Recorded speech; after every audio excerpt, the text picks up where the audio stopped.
Welcome to this episode of Let's Talk Trans with your hosts Gabe and Leo.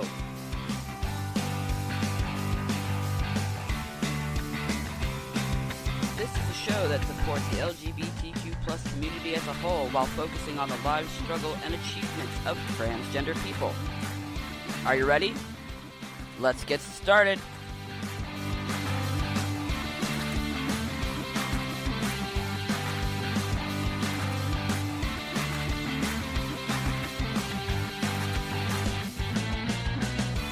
Hey, it's Sunday night. Welcome to another episode of Let's Talk Trans. I really shouldn't be that ecstatic with our topic tonight. This is going to be a short podcast. Neither Leo or I are feeling very great. Just a very long weekend. Lots going on. I'm a little scratchy in the throat, and I've got a bit of an earache. And Leo just, he enjoyed the weekend too much and doesn't want to go to school. I don't. I really don't. Why not? It's school. Oh. Yeah, well, being that I'm a teacher, I kind of have the opposite perspective. I kind of like school. But I'm Your told... school is also fun. I'm also told that I make it fun, so we won't go there. Alright, so we're going to talk about Ukraine tonight. Yep. I think everybody is talking about Ukraine at this point. Pretty much. But, because this is an LGBTQ plus podcast, And not a political one. as much as we try, we're going to stick on the LGBTQ plus side of Ukraine. Mm-hmm. So while we do respect and we do hope Ukraine, I'll say it point blank, kicks Putin's butt. Mm-hmm. And I can't wait for us to put ground troops on the ground there. A military person, I've said it. I want... We'll find out tomorrow. I want boots on the ground, not just Ukrainian people fighting for their own. I don't want old men standing in front of tanks. I want Israel to jump in. I want us to jump in. And I know that's never going to happen because that's World War III. We don't need that. But in the same breath, we're talking a good talk, and that's about it. So I kind of feel bad for Ukraine. Yeah. They're holding their own. They are, and they're doing good. And they're doing great, yeah. But... And I don't know if you saw this or not. I just saw this earlier today. There are actually celebrities, Ukrainian celebrities, who have... I actually think it was like the one that I saw was Miss Ukraine. All right. She actually put down the dress, put down the tiara, put down the heels, and manned up and grabbed a rifle. Okay. Yeah. And let me tell you, I hate to say this, but she looks hot. Either way. I'm like, damn, I don't want to meet her in a dark alley. But even the president's wife, and there's actually women out there, and I've got nothing against women in the military. I'm thrilled. I'm ecstatic that the president of the country said, "Hey, we're being invaded. Pick up your arms. Come get us. We'll fight the good fight." And people actually did it. There are of course people who are running. Yes. That makes sense. And those are people with children, right? Young children. Yeah. There's footage of a guy handing his child off while he's going back to fight, and I'm told that there's posts of celebrities going over. Yeah. I don't know if there's U.S. celebrities. I can't fathom Gwyneth Paltrow or Whoopi Goldberg or Tom Hanks or any of them going over. I'd kill to see The Rock. The Rock go over and kick some butt. Yo, yeah. I thought something. I'm not going to say it. Say it. If I was Russian, I'd turn around if I saw The Rock. Right? I'd be like, okay. They'd be turning around going, The Rock! Oh, take a photo. Yeah. I'm making it sound like people who are from Russia can't speak English. Yeah. And that's exactly why we don't do politics. That's exactly why we don't do politics. That's why we don't go politics. But like I said, I really, truly, seriously... the last civilian reports are 352 dead. Any amount of civilian loss, whether it's an old man getting in front of a tank or a 6-year-old boy, any amount of civilian loss is unacceptable. Civilians don't sign up for war. They don't. So my heart goes out to them. My prayers, my thoughts. I think I can say the same for you. I would prefer that you said the same for you. Because this is such a one-sided podcast. I'm tired. It is. It is, yeah. It's 20 minutes at 9 and you're going to be up till 11. Don't even go there. Okay, fair enough. Uh-huh. I haven't fully woken up yet. I'm not going there either. Okay, so what we did want to talk about is transgender individuals in Ukraine. Mm-hmm. And this was one thing we kind of thought about. Transsexuality is what it's called in Ukraine. Transsexuality is classified as a psychiatric disorder. Okay. Okay. And sex reassignment surgery is legal in Ukraine, as long as you're 25. There it is. Da, da, da. So, it doesn't go into a whole lot of detail. I suppose that it could if it needed to. But we know in 2011, a Ukrainian civil law code was amended to allow for transgender people to undergo surgery to change their names and things of that nature. I think it was in 2014 there were 7 people who had sex changes. All right. So it's not like it's like everybody's flocking, mother puss bucket. I'm just gonna bury my phone during podcasts.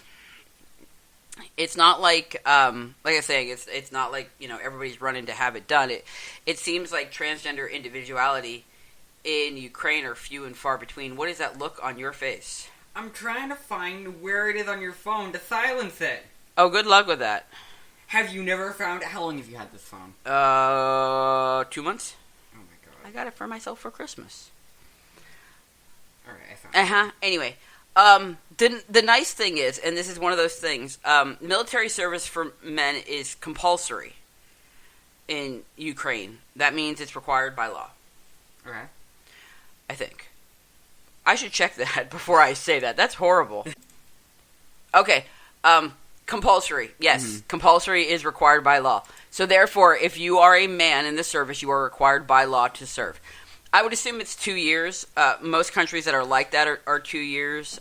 Turkey, I think. Turkey's 2 years. Israel's 2 years. A lot of that area, whether it's that European kind of corridor where Europe and Asia hit, and then a lot of Asia's the same way. Just 2 years of required service. Yeah. The thing is, they don't. Homosexuality is not a thing that they worry about. Really? Yeah, this is very much. It's very not like the U.S. government where that whole "don't ask, don't tell" time frame came into play. Don't say gay. And well, that's Florida. But yeah, so it really doesn't matter whether you're gay or straight, heterosexual or homosexual. Male individuals serve in the service. Now the question is again, if you serve at your 18 and you are a female at 18, but then become 25 and you become a male, are you required to serve? That's probably a gray area. Yeah. Is trying to kind of. It's actually, this is kind of cool. In 2001, they were trying to organize a special unit of the Ukrainian army for LGBTQ soldiers. So is what? Yeah. Is that taking the idea from, I think, was it the Romans? The Greeks. The Greeks. The Greeks. Where they had It started with the Greeks, but then, the Romans as well. Where they had just a gay army. You're talking about Alexander the Great. Yes. Yeah.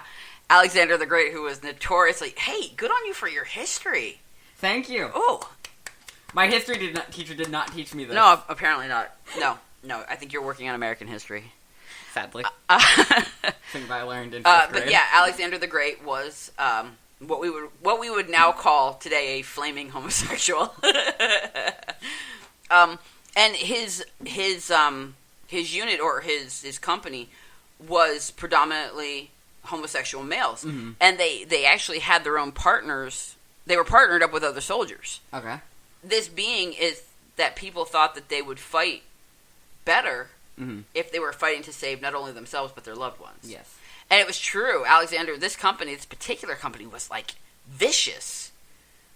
I mean, I don't know what... this is going to sound horrible. I don't know what happened to gay men from Alexander the Great to now. But we went from the, stab, got killed, to, hey. You can't say that. Why can't I? Someone's going to find that offensive. It's true. Someone's gonna find that so offensive. What's wrong? What? I'm not wrong. Dad, aren't you a gay man? Yeah, but I'm not a hey gay. I'm a gay. I want to say you're verging dangerously close on hurrah gay. I am hurrah gay. Don't squirt me. You go hurrah gay again. Hoorah. I'm going to have enough of this tonight. No, I mean, like, crossbows, swords.